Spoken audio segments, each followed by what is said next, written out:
Halo semuanya, dengan saya Andar, saya seorang web developer. Kali ini kita akan bahas tentang ada sebuah kata atau kalimat enak ya, kuliah IT, mainannya komputer. Pernah nggak dengar ucapan ini dari orang lain?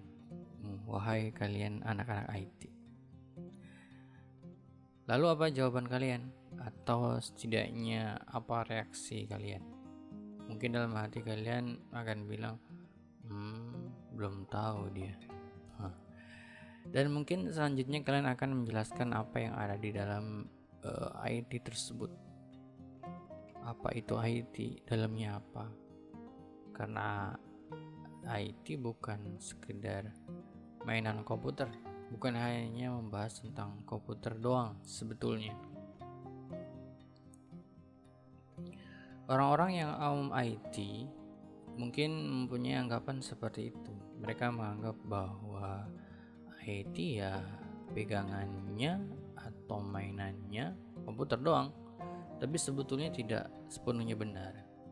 Mungkin kalian anak-anak yang sudah nyemplung, entah itu sengaja atau tidak disengaja, di bidang IT atau kuliah di jurusan IT, awal-awalnya sama dengan mereka, menganggap bahwa IT itu enak, cuma belajar komputer.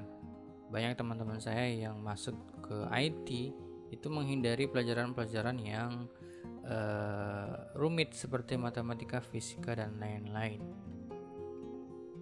Padahal sebetulnya sebelum mulai fokus ke kejuruan, ada mata kuliah yang sifatnya teori gitu ya, yang nanti bisa jadi fondasi sesuai dengan kejuruannya. Kemudian ada juga yang punya anggapan kalau kuliah IT itu enak, nggak belajar matematika yang sudah saya singgung tadi. Akhirnya memilih IT sebagai jurusan di kampusnya, padahal anggapan itu salah besar sih. Kuliah IT itu salah satu subbidangnya adalah pemrograman, dan pemrograman itu harus punya pemahaman tentang algoritma. Dan dalam algoritma ya tentu setidaknya sedikit atau banyak ada hitung-hitungannya. Dan juga yang lain yang berhubungan dengan matematika seperti kalkulus dan matematika diskrit. Pengennya menghindar dari hal-hal semacam hitung-hitungan, memilih jurusan IT, tapi ternyata ada hitung-hitungannya. Kuliah IT juga memiliki sub-sub bidangnya ya. Mungkin di setiap kampus ada perbedaannya, tapi secara umum sub bidangnya itu pemrograman. Mungkin ada juga sistem analis dan jaringan. Dari setiap sebidang tersebut itu punya sub-sub lagi. Sebut saja pemrograman deh. Pemrograman juga dibagi-bagi, yaitu nanti ada web development, pemrograman web, kemudian mobile development, pemrograman aplikasi mobile, dan desktop development, pemrograman aplikasi desktop. Dan setiap sub pemrograman ada bidang yang lebih spesifik lagi. Saya contohkan web development ya, karena itu bidang yang saya pilih, yang saya geluti sekarang. Dalam web development itu ada sebidangnya lagi, yaitu ada front end development, tampilan website, ada juga yang back end, logika program yang dijalankan di belakang layar. Untuk mencapai ahli front end atau back end pun banyak tahapan belajar yang harus dilalui, dan tidak sedikit waktu yang disumbangkan untuk belajar. Bisa saya bilang ya susah. Jadi kalau yang tanya gampang nggak pemrograman, saya akan jawab susah. Saya akan bilang dari awal bahwa pemrograman susah, tapi nanti sangat worth it lah gitu.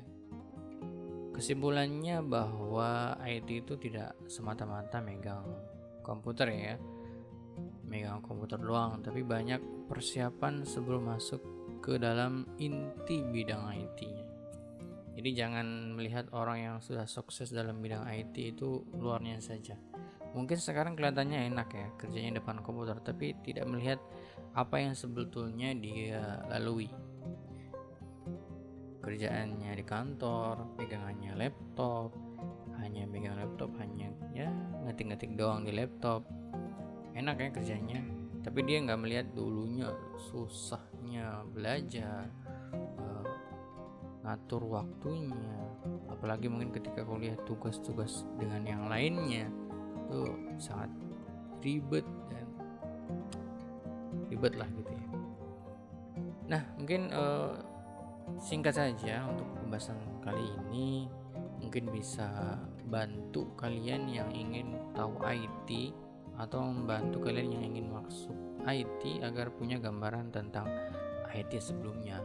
Akhirnya memilih IT sebagai bidang kejuruan di kampusnya yang memang betul-betul dipilih gitu, yang udah tahu luar dalamnya gitu, nggak sengaja, nggak sengaja nyemplung ke jurusan IT.